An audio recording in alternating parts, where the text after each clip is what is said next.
지금 DSR 얘기를 안 했는데요. DSR이 지금 현재 이렇게 나와요. 투기지역, 투기과열지구에 시가 9억 원 초과 주택, 담보대출 차주에 대해서 차주 단위로 DSR 규제를 적용하겠다. 주택 단위가 아니고 차주 단위예요. 그러니까요. 세대 단위. 자, 그러면 DSR이라는 게 결국은 대출을 상환할 수 있는 능력이 있느냐라는 네. 건데, 이거를 주택 단위로 보는 것을 차주 단위로 네. 그 사람이 갖고 있는 전체 자산을 기준으로 네. 해서 네. 보겠다라고 바뀌었으니까 대출을 받는 게 훨씬 더 까다로워졌죠. 그렇죠, 엄청. 네. 그러니까 소득이 많지 않으면 사실상 못 받는 거죠. 받지 않는 네. 거예요. 받기 어려운 거죠. 그러니까 자, 예를 이렇게. 들어서 그 부부 공동 명의인데 대출을 같이 받는 경우가 어려워진 거라고 보시면 될 것 같아요. 예. 남편은 소득이 있고 와이프는 소득이 없으니까 두 분 앞으로는 안 되니까 그냥 한 분 앞으로 진행해야 되는 케이스들이 나올 수 있어요. 네. 아, 명의 자체를. 네네. 그렇군요. 남편 이름으로는 되는데 네. 배우자 이름으로는 안 될 수도 있다. 예. 이런 부분들도 생각해 봐야 되겠네요. 자, 다음에 DSR 한도가 비은행권. 네. 뭐 대표적으로 보험회사죠.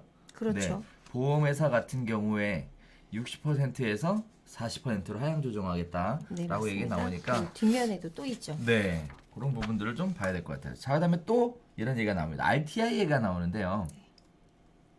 RTI는 또 주택 임대업 개인 사업자 대출에 대해서는 RTI를 적용을 하고 있는데 네.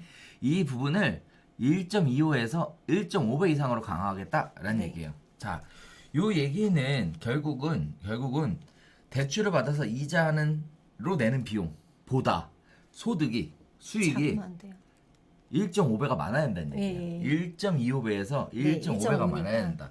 그 얘기인 즉슨 소득 수준이 월등하게 높지 않으면 주택 임대 개인 사업자 대출이 힘들어진다는 얘기죠. 아니요, 그 물건. 네. 지금 저건 주택 임대업이기 때문에 만약에 내가 월세나 오피스텔 같은 것들을 대출로 살려고 했는데 네. 공실로 세입자가 맞춰져 있지 않은 거는 음.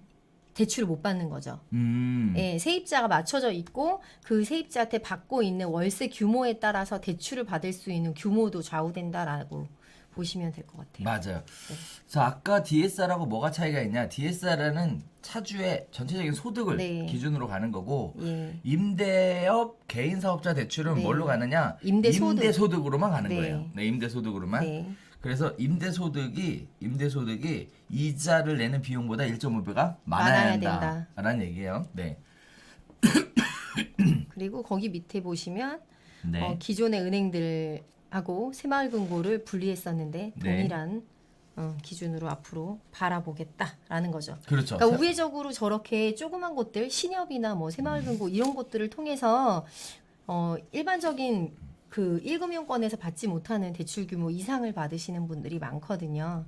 그것들이 앞으로 문제가 될 것 같으니 관리하겠다라는 내용이 들어가 있습니다. 그렇죠. 네. 자, 이런 식의 대출에 대한 규제가 일단 먼저 1바로 나왔어요. 자, 그다음에 2바로 볼게요. 두 번째로 이번에는 전세 대출입니다. 네. 전세 대출을 통한 갭 투자 방지인데요. 대출을 받으려면 보증을 받아야 되는데 그동안의 보증은 주택금융공사나 HUG 보증서를 가지고 거기에 대출을 받았죠. 속하겠죠. 그런데 예. 사실 그동안의 꼼수가 뭐였었냐면 네. 서울보증보험에서 보증서를 끊어가지고 전세자금 대출을 그렇죠. 받는 경우가 있었죠. 있어요. 근데 서울보증보험 같은 경우에는 예. 사적 전세 대출 보증이었기 때문에 네.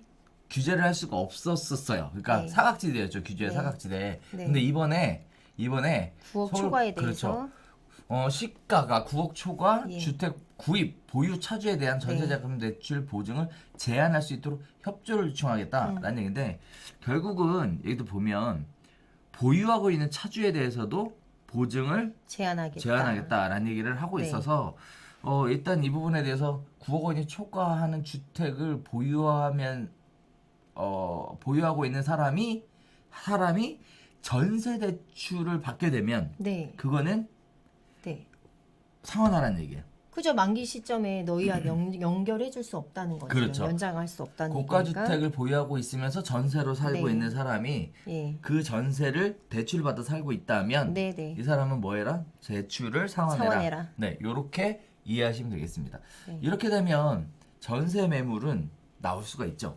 왜냐면 상환을 할 수가 없으니 이제 뭐 해야죠?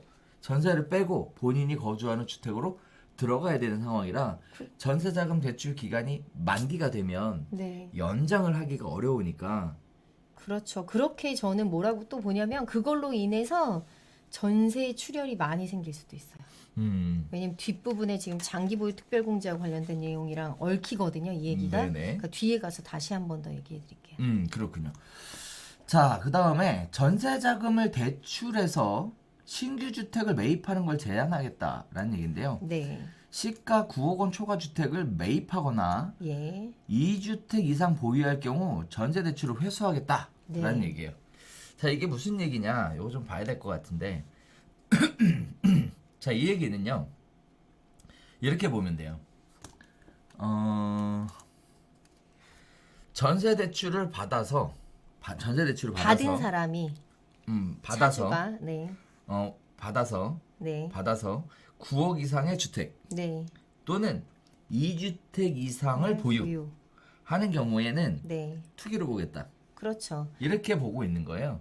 네. 그러니까 많은 분들이 그런 분들이 있어요. 내가 전세자금 대출 먼저 받아서 네. 우선 내가 전세로 들어가고 그러면은 원래 들고 있던 돈이 있을 거 아니에요. 그걸 가지고 더 좋은 집을 똘똘한 한 채를 살려고 하시는 분들이 많거든요. 그렇죠. 이때 제한하겠다라고 하니까 곧 상환을 하셔야겠죠. 전세자금 대출을. 그렇죠. 만기 자, 여기서- 연장이 안 된다라고 보시면 될 것 같아요. 자, 시가 9억 원 초과 주택이니까 네. 9억 원 초과 주택이니까 네. 고가 주택을 네. 갖고 있는 경우를 이야기하고 있습니다. 네네. 자, 이렇게 되면 어떤 식의 문제들이 발생할 수 있냐면 9억 원 이상의 주택이었고 전세가 6억이 들어가 있었어요. 네. 그럼 내가 들어가서 살기에는 전세를 빼서 살기가 어려웠던 거죠. 9억짜리 주택에 예를 들면 네. 매매가가 9억이고 네. 전세가 6억에 들어가 있었던 거예요. 네. 근데 내가 네. 없는 거예요, 돈이. 네. 9억은. 네. 그래서 본인이 일단 전세로 가요. 네. 외부에 전세로 가요. 네. 그래서 예를 들어 전세 5억에 들어가서 살아요. 네. 그리고 여기서 대출을 받죠. 네. 3억을 대출을 받아요. 네. 이 3억 대출을 받은 거 가지고 이 아파트를 매수했다는 거죠. 그렇죠. 그렇죠? 네. 그래서 전세 6억에다가 네. 전세자금 대출로 3억 받은 네. 거를 합쳐서 9억짜리 아파트를 샀단 말이죠. 네. 샀어요.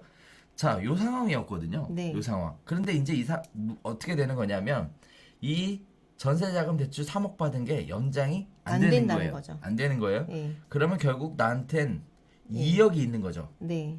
2억. 손에 들고 있는 2억. 네. 이 2억을 가지고 전세 6억을 전세 빼줘야 6억을 빼줘야 되는 거예요. 네, 그래야 내가 맞아요. 들어갈 수 있는 거예요. 네, 네. 자, 근데 2억을 가지고 전세 6억을 빼줄 수가 없죠. 왜? 없죠. 대출을 받아야 되는데 없어요. 9억에 샀던 아파트가요. 지금 대출이 안 된다니까. 네, 맞아요.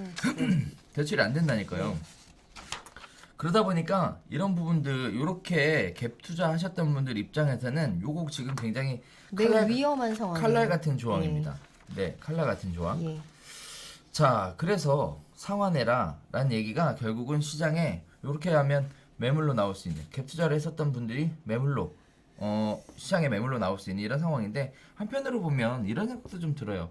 과거에 9억으로 샀지만 지금 한 15억씩 하니까 네. 15억씩 하니까 거기에 따른 매각을 하고 네. 거기에 따른 차익을 가지고 다시 사야죠. 다시 다른 걸로 옮겨가는 예. 것도 예. 방법이라서 어떻게 보면 처음부터 매수에 나섰던 분들 입장에서는 기회를 얻었다. 그러니까 뭐라고 이렇게 볼 수도 생각하셔야 있을 것 되냐면 같아요. 저 상황이 만기까지 닥치기 전에 먼저 검토를 하셔야 돼요. 그래야지 계획이 쓸 거 아니에요. 그렇죠. 그래야지 저 9억짜리가 뭐 15억이 됐든 13억이 됐든 저걸 처분하고 내가 차익 가지고 왜냐면 집이 한 채도 없고 나는 전세 자금 대출에 대해서는 상환을 하면 되니까 그 기준으로 다른 집으로 옮겨갈지 말 건지 되게 많은 생각을 하셔야 되는 시점이에요 지금. 그러니까. 예. 자, 이래서 대출에 대한 전세 대출에 대한 부분을 굉장히 건드리고 있습니다 지금. 자, 그다음에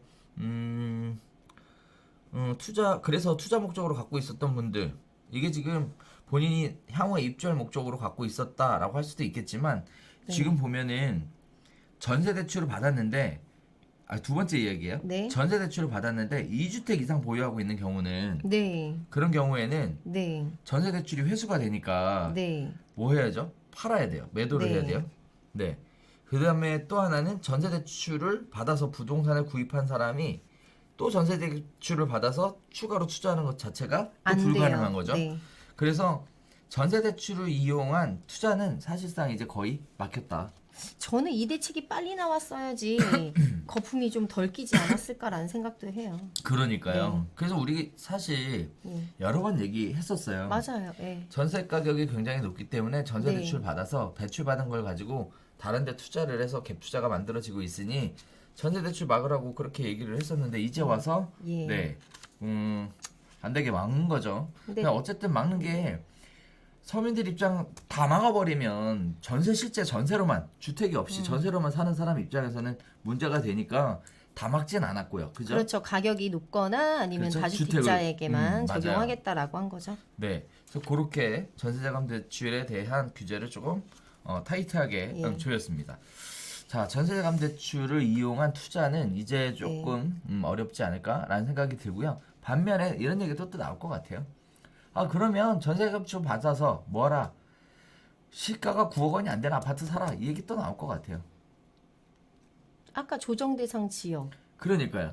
거기 가면 공시가 9억까지 사면 되잖아요. 그렇죠. 그래서 그 그러면 얘기가 되죠. 지금 또 네. 찌라시로 돌지 않을까. 그러니까 지금 하고 살고 있습니다. 계신 집에 전세자금 대출 만기가 돌아오는 시점이 되기 전에 많은 계산을 하시고 어떤 걸로 갈아탈지 뭐 9억짜리 지금 갖고 있는 거를 네. 처분하고 다시 가실지 안 그러면 조정 대상 지역에 공시가 9억까지 해당되는 집을 보유하실지 되게 많은 전략을 세울 수 있는 시점이라고 봐요.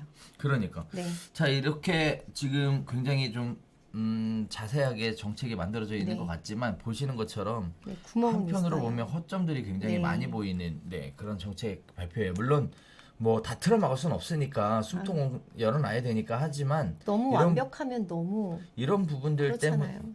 뭐 그럴 건 없는데 네.